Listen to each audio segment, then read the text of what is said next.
Hello,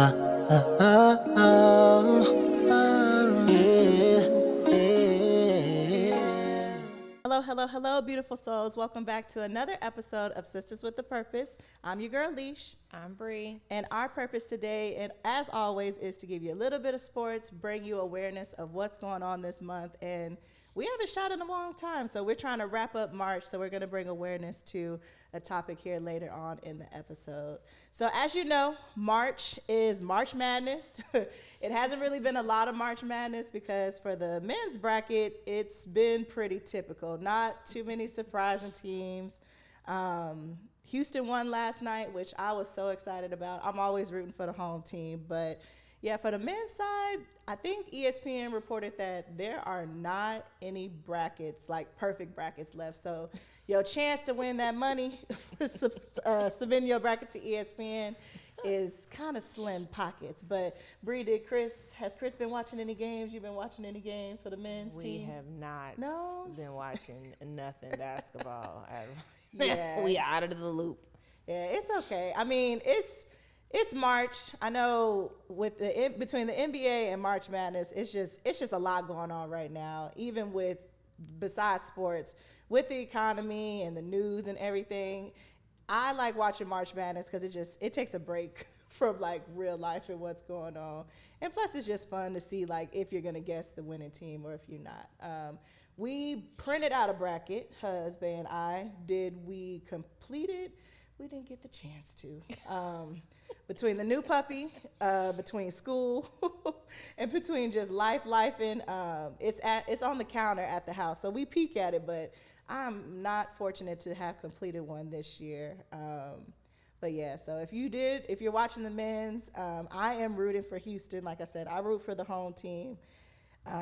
They won a close game last night to Purdue, so we shall see if they can win the championship. Probably when we post this episode, it'll be my luck.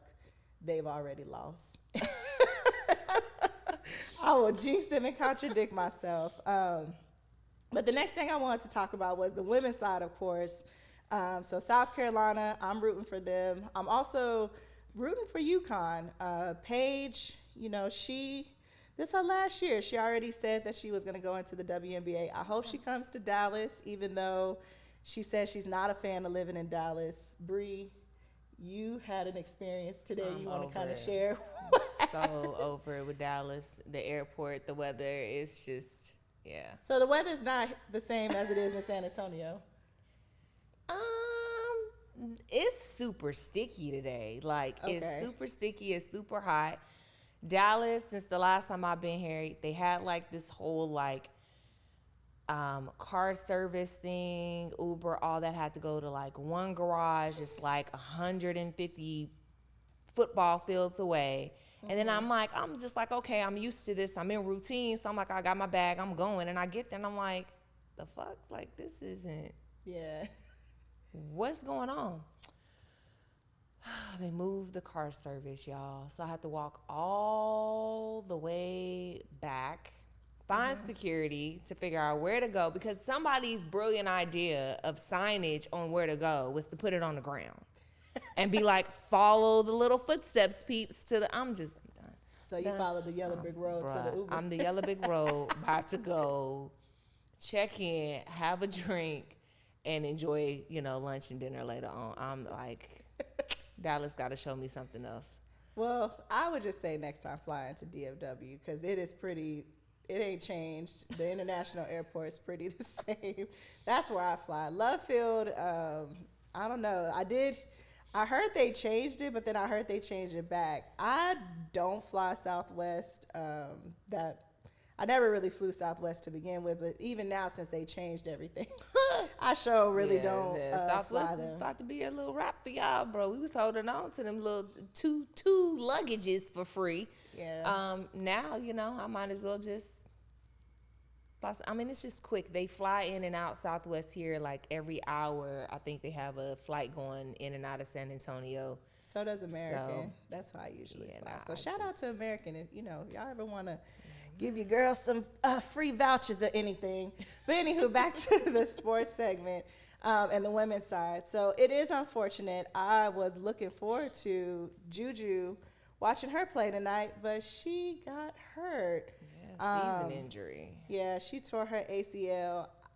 It was sad because when I was watching it, I already kind of knew the way she screamed, the way she fell, the way she grabbed it. I was like, yeah, it's not looking too good. I was hoping it was just a sprain, but I've been watching her all year, and to me, she plays a lot. I feel like she overworked it. Do you think, Bree, from your experience with like medical and stuff, do you think that might have been the cause of it, just like putting all that pressure on her knee and then just not taking the time to just like rest it? That's always a factor. Overworking any muscle in the body, you can just kind of over tweak it. It's a lot of wear and tear over time. But I've replayed that play, and it looks like she got tangled. Okay. Yeah, it almost looks like it didn't pop and she went down. It looks like her leg or something got caught in between old girl, and it just was a nasty Yeah, because two players were on her. Yeah, and when that scream, that hold that's not no sprain. Yeah. You've watching college sports, and then just being a retired athlete, and then just kind of seeing it, especially in girls basketball, you just kind of know. Even high school, I've been to some high school games, and girls have like grabbed their knee and fall. I'm like, man, I'm so sorry. Like, you just kind of know. So like you said, when you saw it, you was like, dang. Oh yeah, I got my first major break in high school playing volleyball. Last season of the game, went up to do a block, and I knew it when I took that block, it was broken. The problem is, I was telling them, stop the play. Yeah. We were still active. The ball was still active. So I'm like telling them, like, stop. And because it was still an active ball, I don't know if nobody was paying attention. Yeah. My mom was already like, she knew from the way I came down. She was like, it's broken. And so, of course, my luck, the ball comes back again on my side, and I go up for a block again. So I took 2 impacts on on an already broken thumb. I didn't make it any better. And when I came, by the time I came off the court and they could get ice and look at it, it was already just, I was done. Yeah. So I was in a cast, my first cast. Goodness. Yeah. And what was this? High school. High school? Yep. Played volleyball. That's crazy. I had my first, like, I'll say real injury in high school too. When you're just out. You know, you sprain your ankle, you jam your finger, like that's normal. But yeah, I had a Jones fracture in my left foot. I was in a boot. I had to get surgery, a pin in my foot. So yep, that happened in high school to me too. And it's crazy, like you said, my mom knew. Like when I called her, I think they were on their way to the game, because as y'all know, I have an older brother, I have a younger brother. We was busy back in the day. Parents trying to be in 2 and 3 places between football, basketball, and then me playing basketball. It was just a mess. But I remember I had called my mom, and she had already heard it in my voice. She was like, "What's wrong?" I was like, "I think I hurt my ankle." And as soon as I got there, she was like, "Get in the car. We finna go to." Back in the day, it was Texas Med Clinic. That was the only kind of clinic. It's all kind of urgent cares and clinics. Yeah, it's all kind of things now. Methodist, but university, everybody got a damn clinic now. But yeah, back in the day, Texas Med Clinic was the place to go. And we went there. It was a huge wait. My dad being a plug with, x-rays and he told me, "Come on, I know where we can go." Went in there, did it unofficially, and I saw my foot was just broke. It was just hanging there. I was like, man. Yeah. So it was tough, but you heal different when you're young. You try to do a break like that now. Yes. You down for a minute. Yeah. So with that being said, because Juju only is in her sophomore year, she has plenty of time, and with how the college rules are set up too, take advantage of that. Especially because I'm studying. Take a year off. Yeah, I believe Paige did. And the thing is, she has so much support. And she's in California too. Do you think she had all that support, but from that mama? Yeah, we gonna get to that. I was gonna ask you, Bree, being that your husband's from California and you've been to California way more than I Have you been able to experience how the medical field is up there versus how it is in Texas? I have not. That part I have not seen. We, you know, we like little locals when we go. So, but I haven't got. I hope not to see the medical side, because if we go on a trip and we see the medical side, something done went wrong. But no, I have not. But you got to think. A lot of top-notch like med schools, all that kind of stuff, which if you got a good med school and some of these top-notch med schools in these states, you're going to have some of the best doctors and all that, because they typically go hand in hand with the residencies and the physical therapy, all of that, because they're teaching based. So she'll be put with the right people. Right. And then even then too, I know there's specialists. So like, for example, if you, I think when in the NFL, if it's like a pec muscle, or if you tear your ACL, or if it's like your patella, or any type of injury, there's always like your agent will tell you, oh, this doctor out of such and such is going to do it. Because that's what happened with, you know, my brother. They knew, they're like, oh, you finna go to New York. We're like, okay, well, that's good. We're not letting you scout your own doctors. Well, they're you know, at the end of the day, they're an asset to the team, and it's money involved. Like, you know, you're the bank, so they're gonna make sure that she heals. I think for her issue isn't gonna be healing. I think her issue is gonna be more mental, and hopefully it doesn't cause her to go into any form of depression, and just keeping her motivated. You know, she's gonna go through the thought process. Is she gonna play the same? You know, what's the healing for her is gonna feel like forever, even though it's gonna feel like it's a short period of time for us. So yeah, I just gotta find something else to kind of tune into while she's getting through it. Yeah, I can't wait to just see her bounce back. I saw how Paige bounced back, so there's no telling. And like you said, it's different when you young. Let us try and do that right now in our 30s, child. I know I'm gonna need more than a brace, and it's gonna take more than, I think it takes 3 to 6 months.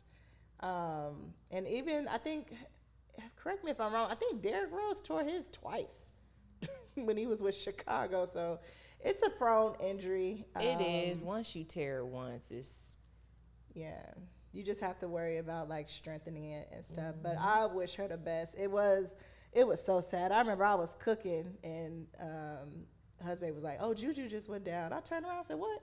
Girl, burnt the food. I said, oh, we had to order. I was like, man. And then she didn't return. I was like, oh. And then that's when the next day they released it. And it was just sad.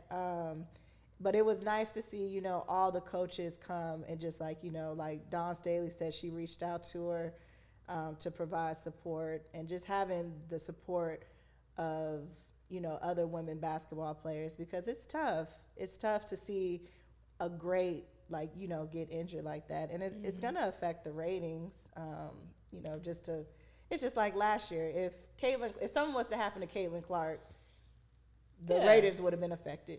I don't even think that. It would have been a lot of players doing the woosah, because they ain't got to go up against her. The girl is good, so she made it a little bit easier for some other teams.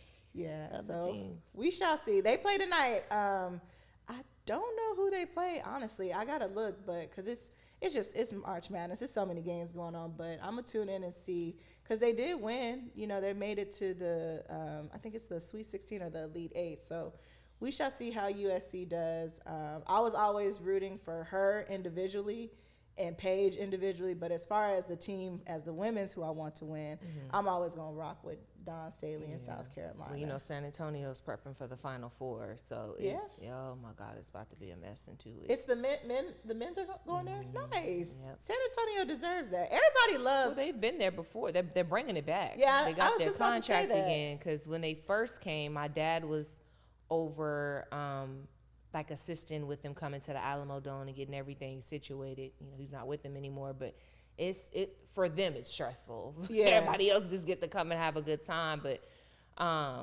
it was a big thing for San Antonio. Like, it brought a lot of attention and stuff here, and it's gonna be a money making weekend. Yeah, people love it.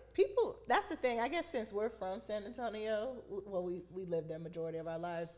we don't really see it like that. But when I'm on the flight or when I'm flying down there, people are like, I can't wait to go to the river walk and do this. I'm like, okay. I live on the outskirts in Converse, so that's where I'm going. But yeah, as long as you like the river walk and going to see the Alamo, that's good for you. I don't know what too much is original from the Alamo no more. It's about one rock left because they keep restructuring it. Right. So. All right, so let's get into our last topic, and then we'll transition into the health section and what we're going to bring awareness to. So, Bree, you mentioned it earlier about Jayden Daniels' mom and Juju. So, did you get to see and we'll make sure to insert the video. I'm going to try to make sure it doesn't have the audio for copyright purposes. But y'all, I'm telling you, the clip don't need no audio. You can just read body language and just kind of see what was going on before Mama came down. He's the cutest thing I saw all day today. Juju&Jayden Daniels. Now, Juju's 19, Jayden is 24. Mm-hmm. It's when she does the cute little touch of the ear thing and smiles, and then wait for it later. His mom came out and said, what happened? Things have escalated. Mama, I realize that you have a hand. Juju is. But Bree, what were your initial thoughts when you saw the video? I thought it was kind of petty and not a place to do. Okay. The young lady has not, from the outskirts, has not presented herself to be, a problem individual. She carries herself well. She got her own coin. She's her own stock market. You know what I mean? She, if you look at it from just a on paper standpoint, she's a beautiful young lady who has something going for her. So I didn't really understand the reaction between the mom. I understand your son is just as successful, but I just feel like there's a time and a place where certain stuff goes on behind the scenes where you have those personal conversations with your son on hey, red flags, this is what I kind of want you to, kind of guide him in life. But at the end of the day, it's his decision. As a mother, if I'd have been Juju's mom, looking at that clip, I'd have had a problem with how she kind of did my daughter. I'd have been like, yeah, don't do that no more. Don't treat my child like she's a thought or she needs your son. I just.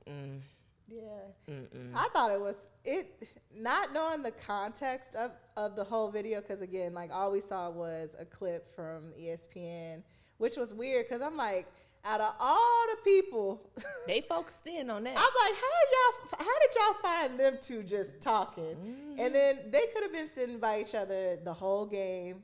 She could have just came down there during halftime. You really don't know the context of it, but girl, from her body language and smile, okay, you could tell she was googly eyed and everything. You could tell there's a little cuteness, there's a little flirt there. It was cute, it was innocent, cute. Fun. I think mom she just took it overboard. He gonna live. When you have mothers that do that, 9 times out of 10, you gonna fuck around and find out, and you gonna wind up getting the daughter-in-law you didn't want because you too involved. Let him make his decision. Yeah, because then you see just all these things about, they're cousins and they're this. I'm saying, well, dang, I'm gonna say this. No goddamn cousin smile. I ain't never smiled like that talking to one of my cousins. Shit. I ain't never smiled like that. Baby dimples and all. Yeah, talking to one of my cousins. No, with no conversation that good.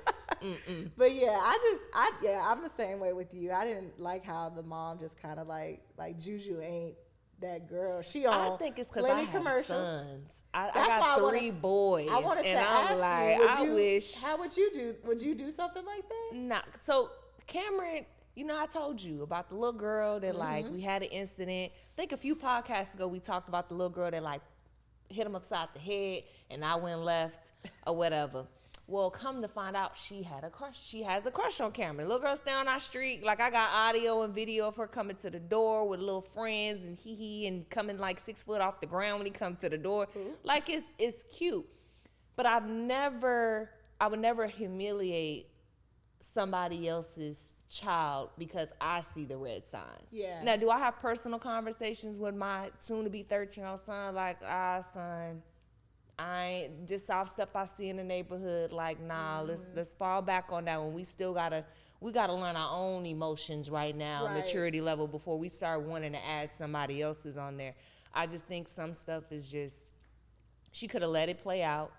When they got back home, when she had him on the phone, hey, son, but nah, not on national TV. Yeah, that's why I said, I was like, man. She made him look crazy, too. Yeah, I said, shout out to the cameraman, because he just said, I said, he just go get all of it. That's why I said, them cameramen, they be knowing what to find. It's just like at the NBA games. Y'all sure know how to spot the, like, even the girls that be at the games, looking for the NBA player. I'm like, y'all sure know how to put the camera on the people. Child, they be trying to find some drama. But, from having a son and then having a daughter, like, even just thinking about if that was Casey, like, I'd have felt some kind of way. And I'm glad. That's how you could tell, like, even right now, Juju's team hasn't put out anything, I don't think. I don't think she's even put out anything. And it's been since, when did she get hurt? Earlier this week? I think it was Tuesday or Wednesday. So I will say that she has a great team behind her. Like, I think her mom is, I don't know if her mom's her agent too. I know Jayden Daniels' mom is very involved. But with Juju, I just would say that she has a good team because nothing's been released. She could have had the surgery that night and we don't know. The doctors, whoever's doing it, like, everything is just very close. And I can appreciate that. So we're just kind of, keeping her in our thoughts and prayers. And I mean, Jayden, if you want to, send us some flowers to the hospital, go ahead and do that. You don't need mama's approval. Just, use your card. Don't use maybe the joint account. That involvement is saying she involved. Yeah. She said it. Like, even when he was playing in the what is it called? The playoffs for the NFL. She said, I think they asked her, like, what's the biggest thing you're trying to do for your son? Keep him away from the girls. It's only gonna last so long, and you gotta know your child too. Yeah. Like, some kids, you can talk to them, and they take that advice, and they go with it. And then you get the ones that you gotta let them bump their damn head. They gonna go do it regardless. Like, I always said, it's my third one, that middle child. That Christopher Jr. one, that is gonna be it don't matter what you say to him, he gonna go find out. And when the stove is hot, he gonna come back home, but he gonna touch it. He gonna touch the goddamn stove. You gonna know with your kids. Yeah. Trying to think who's like that with us. Maybe Rodney when he was younger. I don't know. You gotta ask Mama on that one. Yeah. I don't know. I don't know. I always say our family's just different if y'all know us. But yeah, so like I said, we wish Juju speedy recovery, praying for her, hope everything turns out well. Last thing I did want to mention, and I'll make sure to add the clip, because we always promote, taking care of your mental and making it a priority. Haley Van Lent, she plays for TCU. She played for LSU last year. She played for Louisville. She recently did an interview and was talking about how she struggled with her mental health, depression, to the point where she thought about committing suicide, and she really leaned on the Lord, and that was, she says, until this day, like, if it wasn't for him, she wouldn't be here. So I'm gonna make sure to add the video. I will make sure to add the audio on that one just so y'all can view it. But yeah, I mean, it's a blessing, but I really am, I'm really standing on God's shoulders right now, you guys.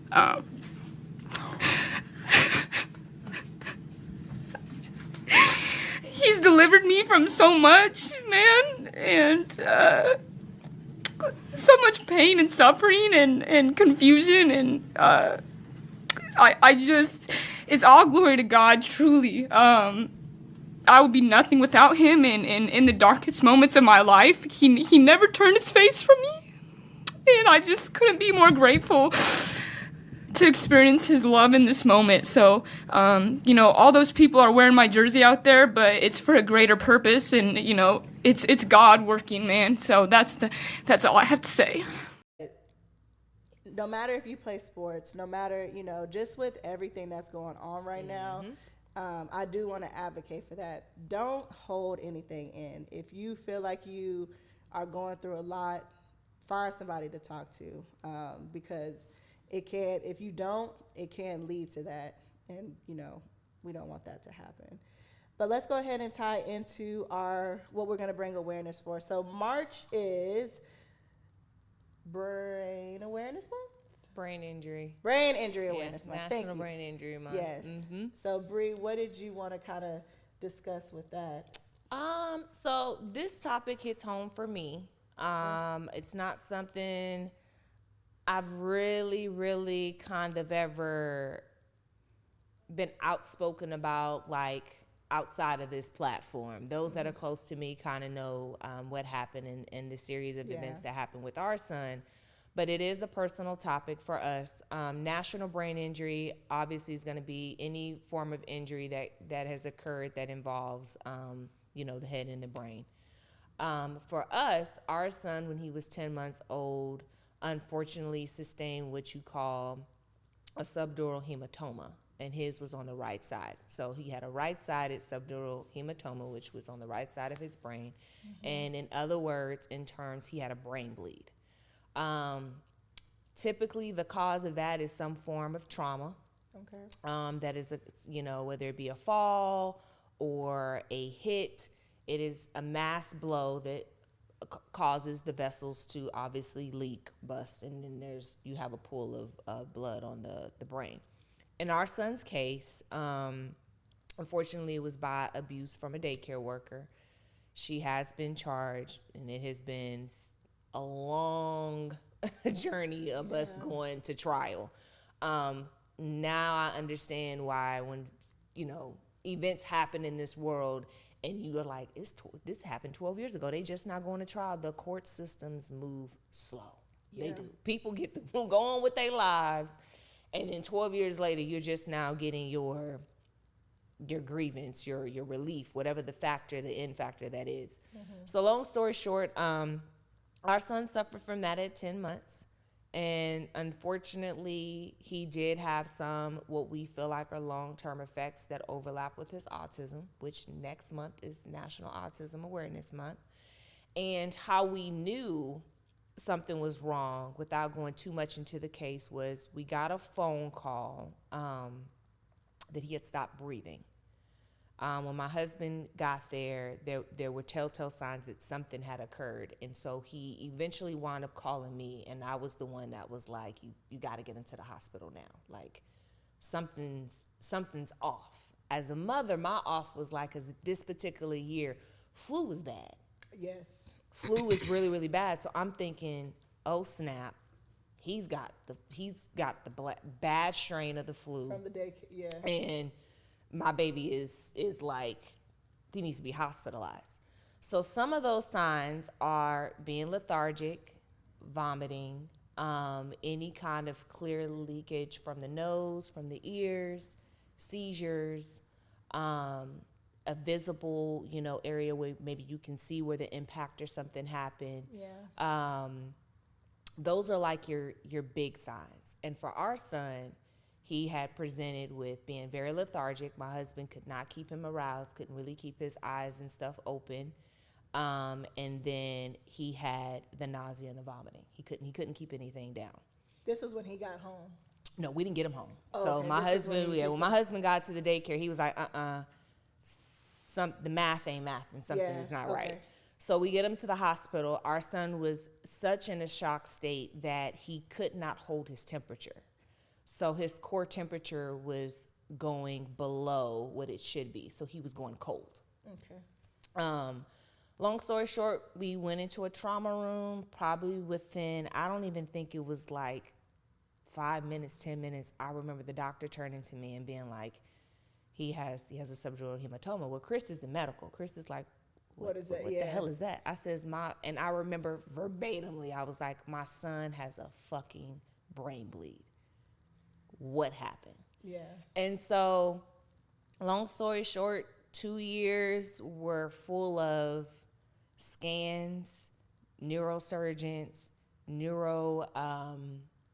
had neurosurgeons following us. We had child development following us.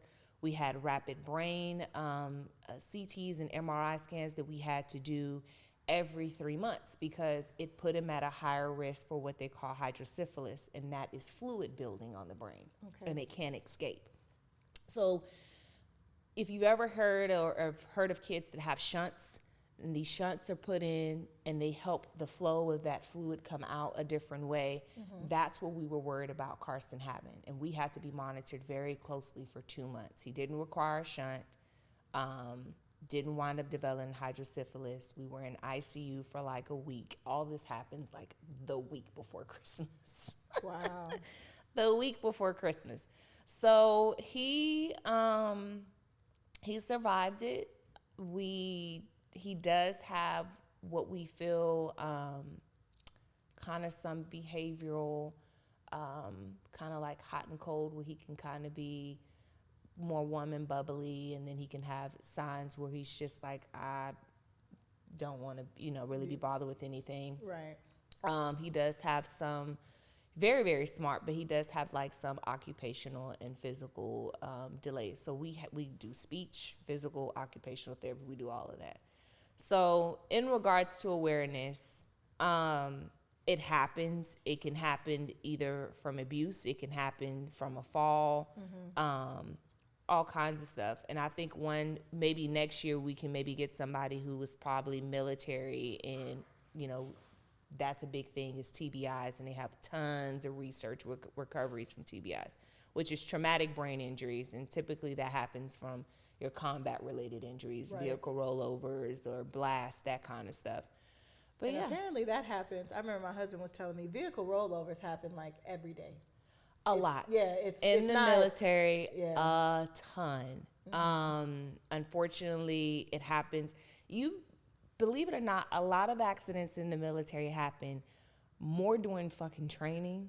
Yeah, that's what he said. Than actual combat. Yeah. NT, I kid you not, like one of my horror stories, very sad situation.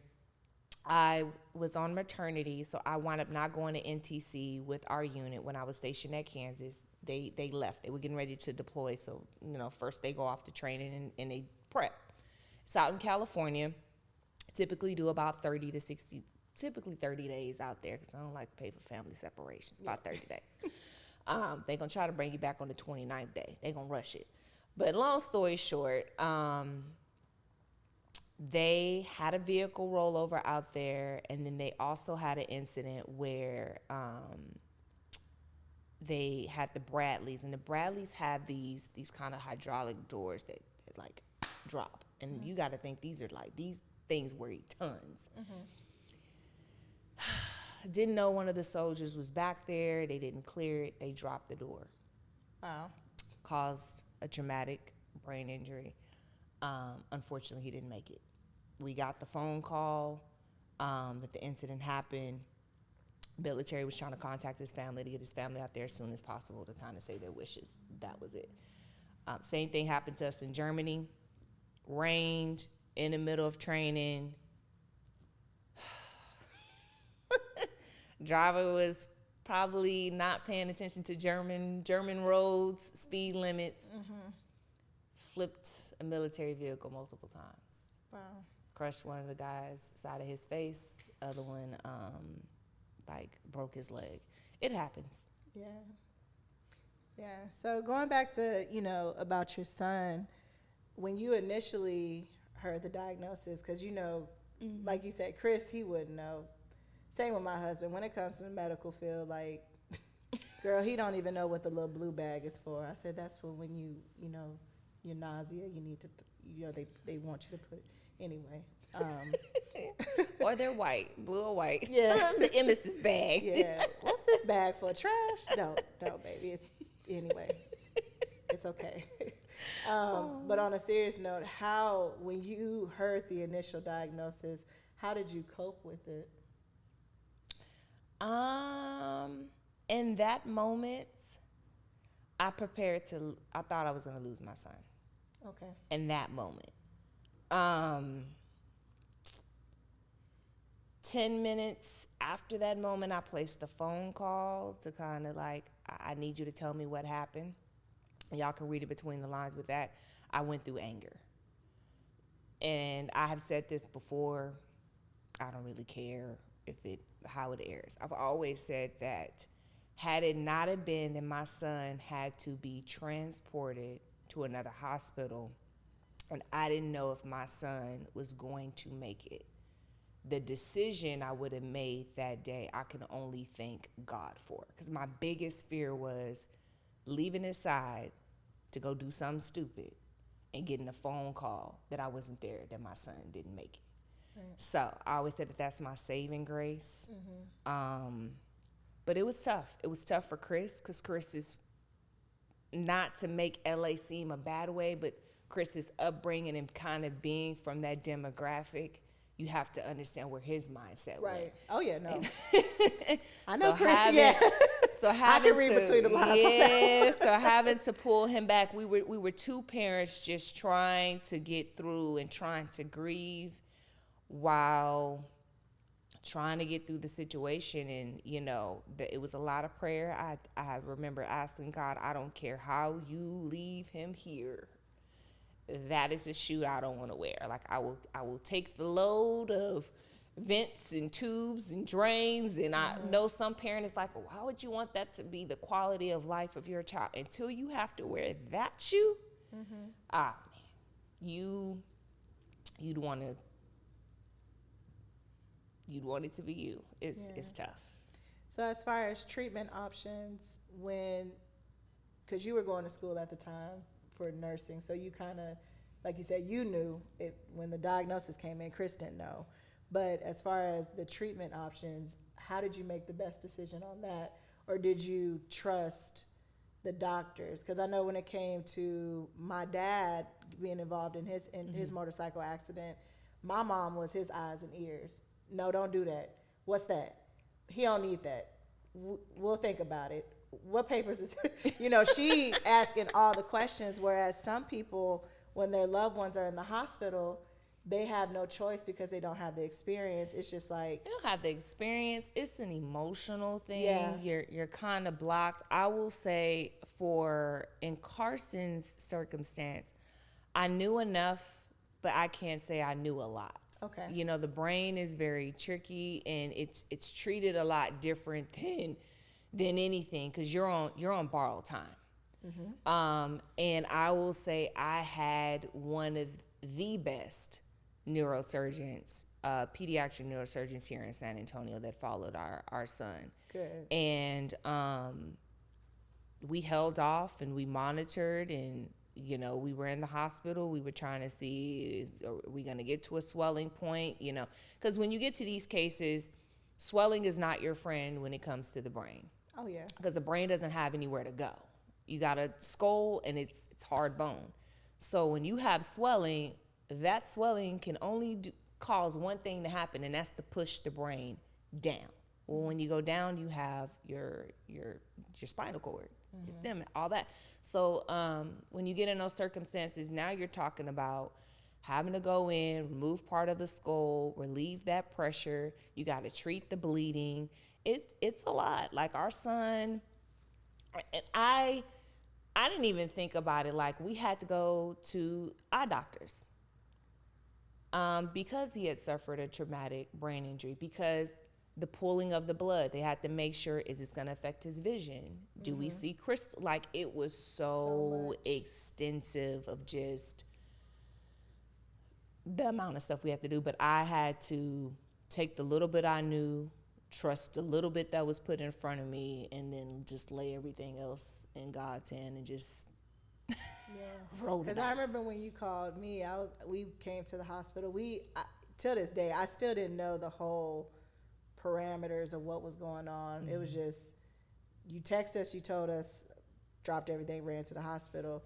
From what I saw, your son looked fine. Like, just typical baby, just sitting in the ER bed. And then you had told us what was happening, and then I could just see you were distraught. What type of emotional support do you think helped you get through that experience? Y'all, you and Teeth dropped what y'all was doing. Oh, yeah, My absolutely. mom, my dad. I had a lot of family support. My job was phenomenal and like, oh no, Yeah, like do what you got to do. But I think overall, coming from a very Baptist religious family that was like, I'm talking, there was prayer lines going on in Florida and Houston and, you know, baby, it was God. yeah, And afterwards, it was a lot of counseling. It was a lot of like, Chris and I kind of like, probably for 2 years, we didn't deal with it. We didn't deal with the trauma of it. His anniversary was very, very tough. It was very like PTSD.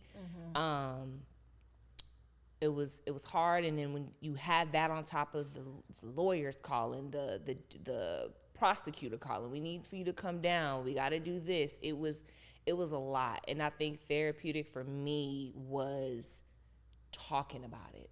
yeah, With a therapist, being more open to talk about it with friends and sharing more details of the case and what was going on. That was the overall for us. yeah. So with, like you said, so how is he doing now? Are y'all celebrating any milestones or, because it's been how long? Carson just turned 7. Okay. So yeah, about six years and some change from when all that happened, because it was just shy of his first birthday. For me, I don't really say I celebrate milestones. I'm just on grace that he's here. Yeah. I don't care what it looks like. Like, you know, it is what it is. That's just how it is for me. Like, every day is a blessing that he's here every year. And it's tough. It is very, very tough. I take my hat off to other moms. Having a special needs child is tough. It is, especially, you know, if you don't have the support system. You may be a single mom. You may not have the resources. I thank God every day that I have a supportive husband, my mom, friends, and them jump in whenever I need to. My life for him right now is we do therapy twice a week. He goes to full-time ABA therapy. You know, we just roll with the punches. Yeah. Yeah. So as we conclude our episode, we do want to talk about one more thing, because like I said, we always want to bring, you know, awareness to sports of what's going on, awareness to whatever month we're recording in. But there has been, not randomly, but it's been a rise of the measles. Bree, so you know, working in your field, how has that been just with that experience? Because I feel like, unfortunately, as a nurse, it's always something. Like, it was COVID, and then it was this magical flu, and then it's, you know, syphilis. now it's, It was syphilis for us, I think, last year. It was just ridiculous. And now it's measles. I don't know if y'all can hear it in my voice. I'm getting over, I don't know what blew in 2 weeks ago. The Sahara Desert. I don't know what blew in to Texas, but I've been fighting for my life with these allergies. But shout out to the Z-Pack, the antibiotic, because I feel a lot better. But Tuesday, I was on my back, just suffering. But I'm feeling a lot better now. But with the measles, how has that been navigating that in the department that you work in at the hospital? Hospital-wise, everybody's just looking for it before it even hits the floor. It's measles mainly it affects children. I mean, not saying it can't affect an adult, but you're looking more between like infant to like 17 is going to be your mass load of people. So me really worrying about a mom coming in with measles, very low chance. And then obviously my babies are fresh, so they're not coming out with measles. Have you seen, because I know we have not had a confirmed case at our hospital. Okay. That would be, the day that happens, it would be a shit show, because now they gotta like track where all of this patient go, who was in contact with this patient. So you will know if it's happened.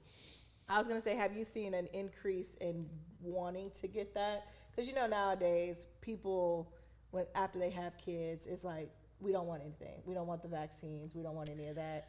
Have you seen maybe or observed like people getting that now since it's We kind of always offer popular? it to our moms. So, measles, mumps, rubella, that is one of the vaccines, the MMR, that we always recommend, obviously, to our moms or whatever. It's kind of a preventative. By the time they get to me, the labs have already been ran, and I could see whether or not you're negative, equivocal, or you're positive, or whatever, if you need a booster, pretty much. Sometimes kids, they either didn't get the vaccine or you just kind of need this boost. It's just the immunity is not there anymore. All I can do is educate you on it. I have moms that say yes. I have moms that say, no, I don't want anything to do with it. I think more people are a little bit more scared. Yeah. At this point, to where they're like, yeah, I don't mind. Now the flu is 50-50 for me. I get moms that are like, yeah, I want it, and they be like, I don't want no dealing with the flu vaccine. So MMR, flu, and Tdap are the three main vaccines. As a pregnant individual, post-pregnant individual, they're gonna ask you about when you deliver. The Tdap you should get like your last trimester of pregnancy. That's dealing with the whooping cough, like upper respiratory, as a preventative for you and for baby. So they'll ask you about it. But as far as the measles, from what the research I've done, San Antonio hasn't had a confirmed case here. Good. Texas is at 400 positive cases. One confirmed death. It was unfortunately a child. I think it was in Houston. They do about these little counties. Yeah. But I it thought was they said one, it was Houston. and I think they said a child was not vaccinated or Right. whatever, which we're not going to do that whole war of Yeah. vaccinated, non-vaccinated. That's just only stating the facts. But the way that it looks is high fever. Typically, it can get all the way up to like 104. Symptoms typically, I think, can kind of present within like a 7 to 14 day period. You can notice white patches around the mouth, and then as far as like the skin, it's like these almost look like red bumps or red blisters. They can kind of be clustered together. So you just gotta be on alert. I think the kids that you always gotta be concerned about are your school age kids, your daycare kids, because they're exposed to other children. And we are in a society where some parents take preventatives, whether that be vaccine, whether they know their child is sick and they don't bring them, and then Some that just decide to. yeah. Yeah. So you just, That's your being a choice. mom is hard. Yeah. All right. Well, as we conclude our episode, just everyone be safe, stay safe, protect your mental, protect your health. I know for me, I've been wearing a mask here occasionally just because, like I said, I don't know what blew in. I've never been sick for that long, and it bothered me. But yeah, just stay safe. Make sure to like, comment, and subscribe to our YouTube channel. Subscribers are growing.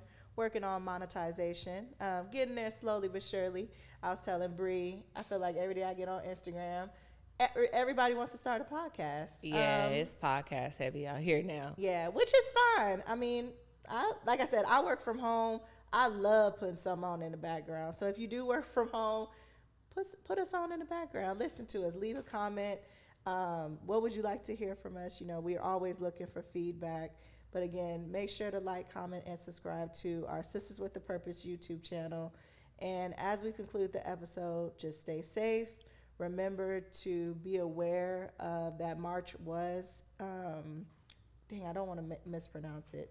It is, where is it at? National Brain Injury Awareness. Oh, I could have said that for you. My bad. Yeah, so. Because I messed up on it before. But No. yeah, just be cautious of that. Be an outlet to someone, especially like Bree said, military. So if you have a military friend. You'd be surprised. Car accidents, all kinds of stuff can cause a brain injury. So like we said, just be aware, educate yourself. Definitely educate yourself when it comes to kids and signs and stuff to look for, because kids, they can fall outside, and then you start to notice after this fall they're having the nausea, vomiting, or they're complaining of a really bad headache. that kind of stuff. So just look for that. And then, like you said, April's a big month. It's Autism Awareness Month, and we will be having somebody that's going to come on that works directly with children with autism and kind of educate you guys on that too. And I can obviously relate because my son also has autism. So looking forward to that episode. But until next time, stay safe. We love y'all. Bye. Bye.